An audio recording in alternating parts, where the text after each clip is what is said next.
Welcome back, listeners, to another episode of Susan LoPresti Wellness, Mind, Body, and Soul. This is the podcast where we explore the highs, the lows, and everything in between when it comes to a woman's life, her health, and all aspects of navigating the midlife landscape. I'm your host, Susan LoPresti, and today I'm super excited about my guest today. Her name is Candice Ramsey. Candice is a holistic healer and a coach. She's the founder of Mahogany Coaching and Mahogany Energetic Wellness. With a deep psychological understanding of human behavior, she combines her therapy expertise with certifications in Enneagram, also Myers-Briggs, and emotional intelligence to help introverted women step into their full power. With her experience as a talent and organizational development leader, she has coached hundreds of women, guiding them to embrace their unique strengths and to live with authenticity.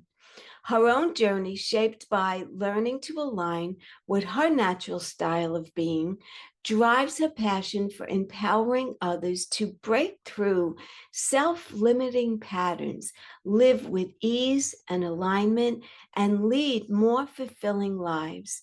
Today, she is dedicated to helping women who feel unseen, misunderstood, and or undervalued to reclaim their power in interpersonal relationships, leveraging the insights of the Enneagram to achieve transformative results personally and also professionally.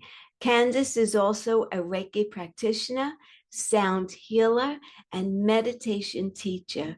Candice knows the power of holistic wellness and loves to spread the power of healing and self-care for mind, body, and soul.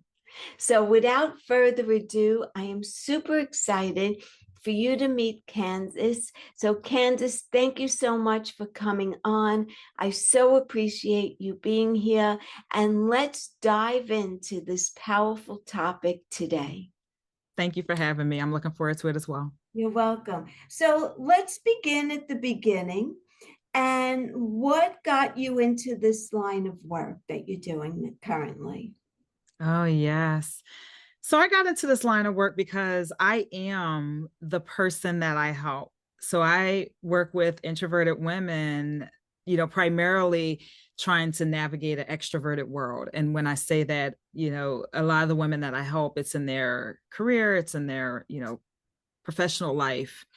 I was an introverted woman trying to navigate a consulting career, which was very extroverted. And I ran into so many areas where I felt like I was losing myself and losing my identity. And so that's what really got me into the work that I'm doing now. Okay, great. So what kind of women, so give me like a typical client that comes to you. What is her biggest struggle? Yeah. One of the biggest things that I see is this is a woman that's well established in her career, and she's experienced being passed over by promotions. Oftentimes, women will tell me that they're either talked over in a room or they might say something, but it kind of goes to the wayside and then somebody else says it, whether it's, a male on the team or somebody that's just more extroverted and, somebody that's voice is a little bit louder may say the same exact thing that my client may have said, and she's like, now it's drawing everybody's attention, like what's going on. So those are two of the really big challenges that women I work with face. Right. So I think it has a lot to do with your presentation, the way you carry yourself, showing confidence. And so the other person said the same thing that she said, but they said it with confidence, with a sense of knowing that this is what it is, where the person who's introverted is a little bit like very meek about it and showing insecurity. And so that speaks volumes in itself, right? To be speaking and speaking from a place of insecurity instead of empowerment. And so, no, yeah, it does. But I'd say that it doesn't make her comment any less valuable. no, it doesn't. Yeah, But when you're in a conference room and there's men sure. in the room as well as women, and men, they're forceful, they have the ego, they have this whole Yes, presence about them. And a yes, lot of times women will feel insecure around correct. that. Yes, Yeah. yes. It's all about presence. Yes, it is. Yes, it is. So I know that you work with an Enneagram and also with Myers-Briggs. So Correct. talk about those two programs. I actually did a free test on and am I saying it right? Enneagram? Enneagram, yes. Yeah. Okay. Yes, yes. So my traits came back as optimistic, adaptable, future focused, and inventive. I didn't get to Did, Myers-Briggs. did you come out as a type 7 on the Enneagram? Is that Oh, what the number? that I don't know. Yeah, as you're talking about the traits, I'm like, oh, she must be a type 7. Type 7s are visionaries. Oh, okay. Okay, so let's start with that program. Yeah. So the Enneagram is, I like to call it, it's different from the Myers-Briggs, where Myers-Briggs is a personality assessment. And, it looks at, if you are, how you view the world, if you're more extroverted, if you're more introverted, if you're more sensing, or if you're more feeling, and those types of things. Whereas the Enneagram, it looks at, it's a map of your human behavior. Okay. And so it looks at your strengths, your core strengths. It looks at your core weaknesses, and it also looks at these blind spots that we don't often know that we have. I am a type 9 in the Enneagram, which is considered the adaptive peacemaker. And one of my strengths, my core strength, is to be able to see different perspectives. And I like a world of harmony where people get along. And on the flip side of that, my blind spot is that a type 9 tends to be very conflict avoidant, because we want to see a world where there's a lot of harmony and other people can see others' perspectives. When there's conflict, I tend to shy away from that. And so the way that the Enneagram really helps us is by bringing those things to light. There are countless times in my life and in my career and in my relationships where I can honestly say an outcome was because my behavior was conflict avoidant. And had I not been able to identify that and be able to draw awareness to that when I'm going into future situations, and know that I tend to be a little bit more conflict avoidant, it allows me to draw on some assertiveness and know that it doesn't play into my favor to be very conflict avoidant all the time. Mm-hmm. That's how the Enneagram kind of helps us understand our behaviors, our patterns, our traits. Sometimes we can over leverage our strengths, and then our blind spots, they may come out and we might not be aware of them. So I think the Enneagram's a really, really great tool for helping us develop self-awareness so that we can navigate through the world in the way that we want to navigate the world, instead of allowing our blind spots to take over when we're not aware. Okay, that's interesting. So if I came out as a 7, Mm-hmm. what would be the blind spots of someone as a 7? Yeah. So the 7 is, I don't know off the top of my head exactly what the word is for your blind spot, but Okay. I would say that because 7s are visionaries, some of your watch outs would be risk, right? So you may take a little bit too many risks. So that may be something that you might want to watch out for, because you see the world as full of possibilities and opportunities, and you may not be able to synthesize all of them, and you may try to put your hands in a whole lot of different things. That is if you are a 7. I'm not 100% sure if you are Right. a 7, but 7s tend to see so much opportunity around. They want to put their hands in a little bit of everything, and so you kind of have to like whittle it down and pay attention to what's really meaningful and what's really important for you. Yeah, that sounds like me. Yeah. Yeah. I'm very broad, and I Yes. do need to, yes, that Yes. does sound Yes. that's interesting. So Yeah. now Myers-Briggs, well, let me go back. I Mhm. did a test a while ago, and I don't know if it was Myers-Briggs, but I came out as a manifesting generator. Is that Oh, Myers-Briggs? that is not the Myers-Briggs. That's very interesting, though, because I'm also a manifesting generator, and we're only 9% of the population. And what test is that with? Is that human design? That is human Yeah. design. Okay, Yes. that's what I Yes. thought. That is human Okay. design. And it's so funny. Like I love when I meet, oh no, I'm mistaken. I am a manifester, and that's 9% of the population. And you're Oh. a manifesting generator, which means that you have some traits of the generators and some traits of the manifestors. Yeah. So what is that? So manifest, you create things, you have a vision and you create them. Is that basically what that? Yeah, so I'm not actually certified in human design, but I do understand a little bit of it. Yeah, And human design is so a manifester, my type, we are like ideas come to us, we're creators. right. That's how I like to put it. And so, we may kind of seem a little bit off or aloof or kind of in our space, and then all of a sudden we'll like, oh, have this magical idea, and then just start, you know bringing it into existence. So Right. manifestors are creators, and yeah, we are And the where does the generator come in to that? I don't know a lot about the generators or the manifesting generators. Yeah, Human design, I would love to learn more about it and read more about it, but unfortunately that's not one of the tools that I'm actually certified in. I yeah. don't understand it to a depth to speak to it intelligently.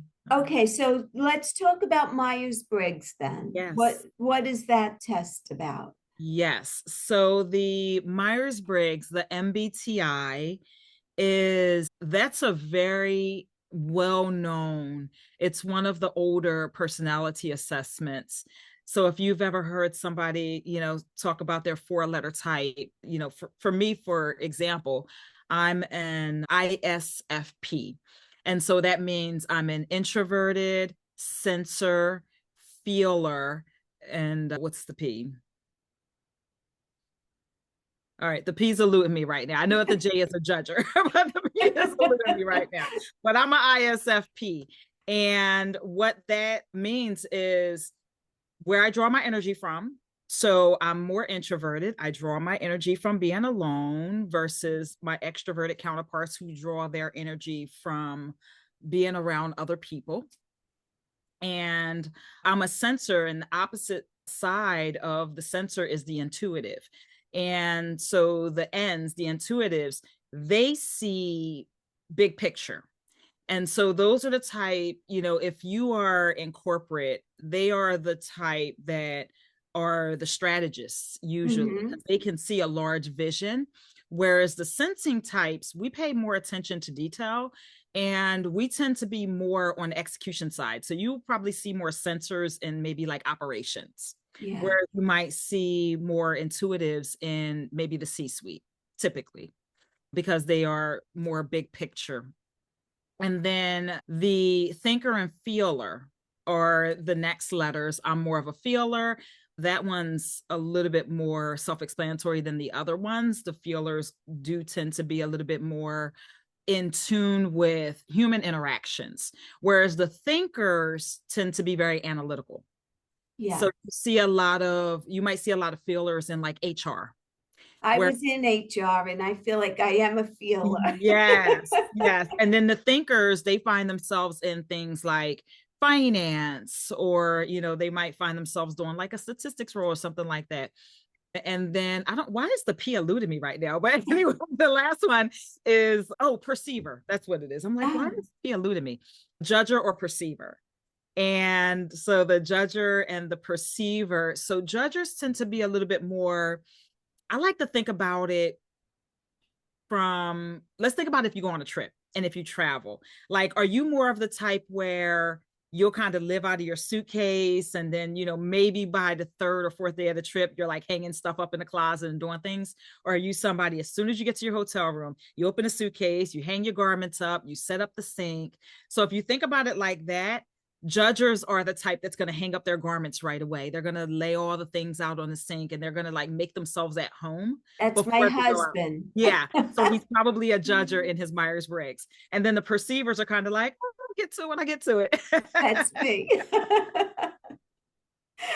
The last day. Yeah. Yeah. So now this is interesting because you use these two programs in your coaching program Correct. to help women. Yes. So give me an example of how, and do you use both for a person, or do you pick and choose which program to use? So typically, my core tool is the Enneagram. That's okay. fine. So my coaching, I created a 6-pillar framework, and I use that framework, and your Enneagram type informs some of the questions and how we go through coaching based on my 6-pillar framework. The Myers-Briggs, I will use that primarily as an adjunct tool. Okay. And so if there's something that I want to know about, how you work or how you view the world, or, what type of lens do you see a particular thing through, then I'll offer the Myers-Briggs, because that can give us insights that the Enneagram may not be able to give us. But the Enneagram, every single client that comes through my program, they will get an Enneagram. I also tend to use the Myers-Briggs a little bit more in corporate environments. Yeah. Because companies, when they want to do like a group training, they are more familiar with the Myers-Briggs than they are the Enneagram. Yes. And once they're introduced to the Enneagram, they love it. I think most people, when they're introduced to it, it illuminates so many things that they're like, holy smokes, I feel like this report is reading my soul from the inside out.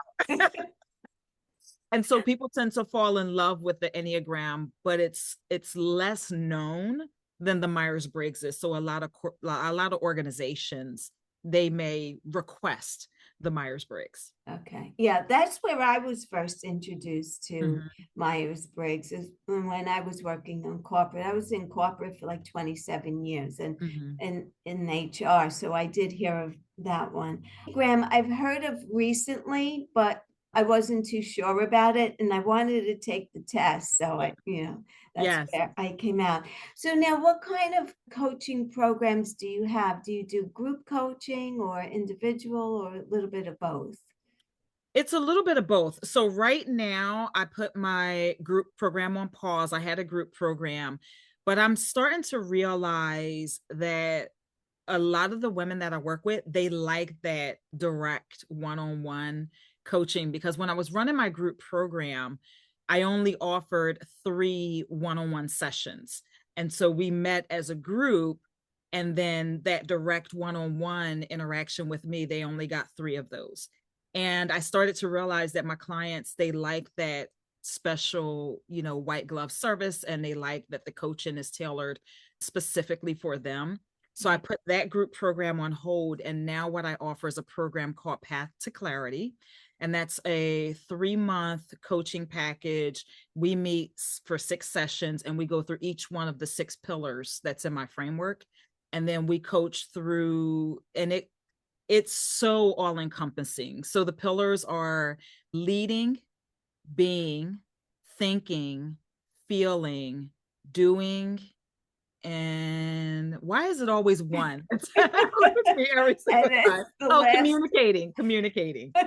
So as you can see, it's so holistic. Like it touches on every part of your being, right? How you lead, how you think and take perspective, how you communicate with others, even how you regulate your emotions, and how you utilize emotional intelligence to understand how other people, may be feeling. And so we go through all parts of the person within that 6 pillars. And the Enneagram informs some of how you might perceive, So when I think about the way that I think, being a type 9 and knowing that I see the world as a harmonious place, or the ideal state is for me to see the world as a harmonious place, that definitely informs the way that I think about how people, interact in interpersonal relationships, and about how people might, interact in a corporate environment, and how I might see fairness or unfairness and things like that. So our types definitely inform how we move through those 6 pillars. And then we uncover some blind spots. We help come up with strategies to overcome some of your challenges. So it's a very, very well-rounded program. And then some clients, I may integrate some of my energy work in it, because I'm also a Reiki practitioner and a sound healer as well. Okay. And so some, if they're extremely overwhelmed or are dealing with a lot of stress, we may integrate some sound and some Reiki into the sessions as well. So you're doing a one-on-one, so you may do Reiki on this person, and this, right. What'd you say, sound therapy? And yes, so sound healing. Tell me about that. Yeah. So sound is such a magnificent, way of healing. And it uses, crystal alchemy bowls. Okay. And I use crystal alchemy bowls. There's also some frosted bowls that don't have additional gemstones in them. And right. Then you play the bowls, or right. I play the bowls. And based on the bowl that I'm playing, because they all have different notes, different tones, and they may target different parts of our endocrine system. Yeah. They may target different parts of, our chakra system. And so the bowls, they can put off profoundly relaxing. It can put you into a state of relaxation, which can help regulate your nervous system. And it can also help, some of my clients, they may have trouble sleeping because they have so much going on, at work and with their spouses, and just, life. When life starts to really like weigh on you, it can impact your sleep quite a bit. And then the bowls, they can help put you into a state of relaxation and help you be able to sleep better. And it has tons of benefits, but that's just an example of how it may be used with a client. Right. So there's different bowls for different needs. Correct. Okay. And I've seen it. I was in a Reiki, it was on Zoom, a Reiki class. Mm-hmm. And at the end, she did the bowls. Yeah. And I have to tell you, I went into a sleep like and when I woke up, I was like, oh my God, I feel so well rested. And yes. It was probably like 15 minutes. Yes, it's such a magnificent way of, healing. It can heal emotional wounds. It can help you with sleep. It can help you just release tension and stress. And so there's a lot of technique with playing the bowls. I have about 10 of them with different notes, different crystals, different alchemies. And, there's a lot of science behind it. So how you play the bowls can take a client into a theta brainwave state or a delta brainwave state. And so it's such I encourage people, if you've never experienced it, to try it out, because it's such a great way it's a great thing to experience, even if you only do it once. Right. And so you're certified in that? Yes. Okay. Yes. And so I do those even without the coaching. So I do group sound baths. I do corporate sound baths.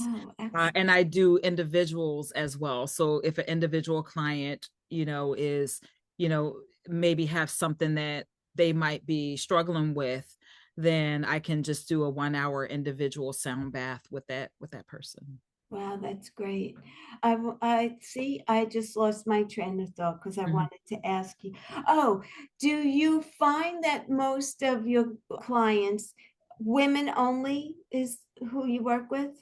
So with the coaching, I find that I do work with men. However, my ideal client is a woman, because I find that the things that I help with, women tend to face those challenges a bit more. And with the sound baths and the Reiki, it's gender agnostic. So, yes. Men also experience stress and overwhelm and all of the things. But with the coaching, my ideal client is a woman. But if a gentleman has the same issues, I help everyone. Yeah. So it's a woman who's a professional of, Correct. yeah, Yeah, my ideal client is typically a professional woman who is either introverted or has introverted traits. yeah. Wow, that's great. That's great. Yeah. Is there anything else that you want to share about your business? Well, I think that I'd like to share that I think everybody can use some form of grounding, whether it's through coaching, whether it's through sound healing, whether it's through Reiki.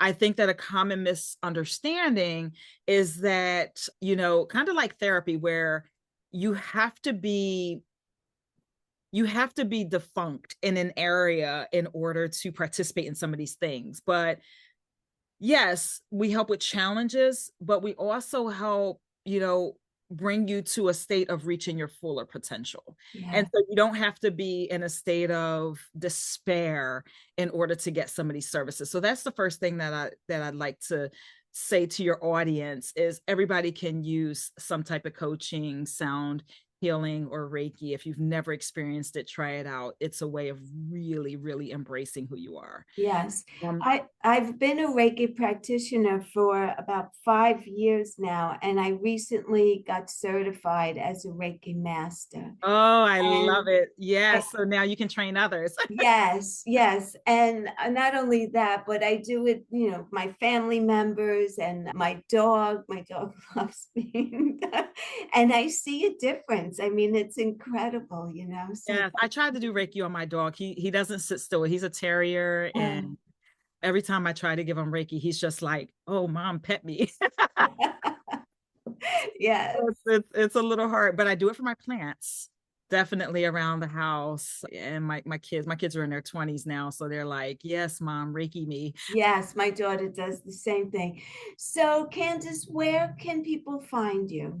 Yes. So I can always be found on my website, which is mahoganycc.com.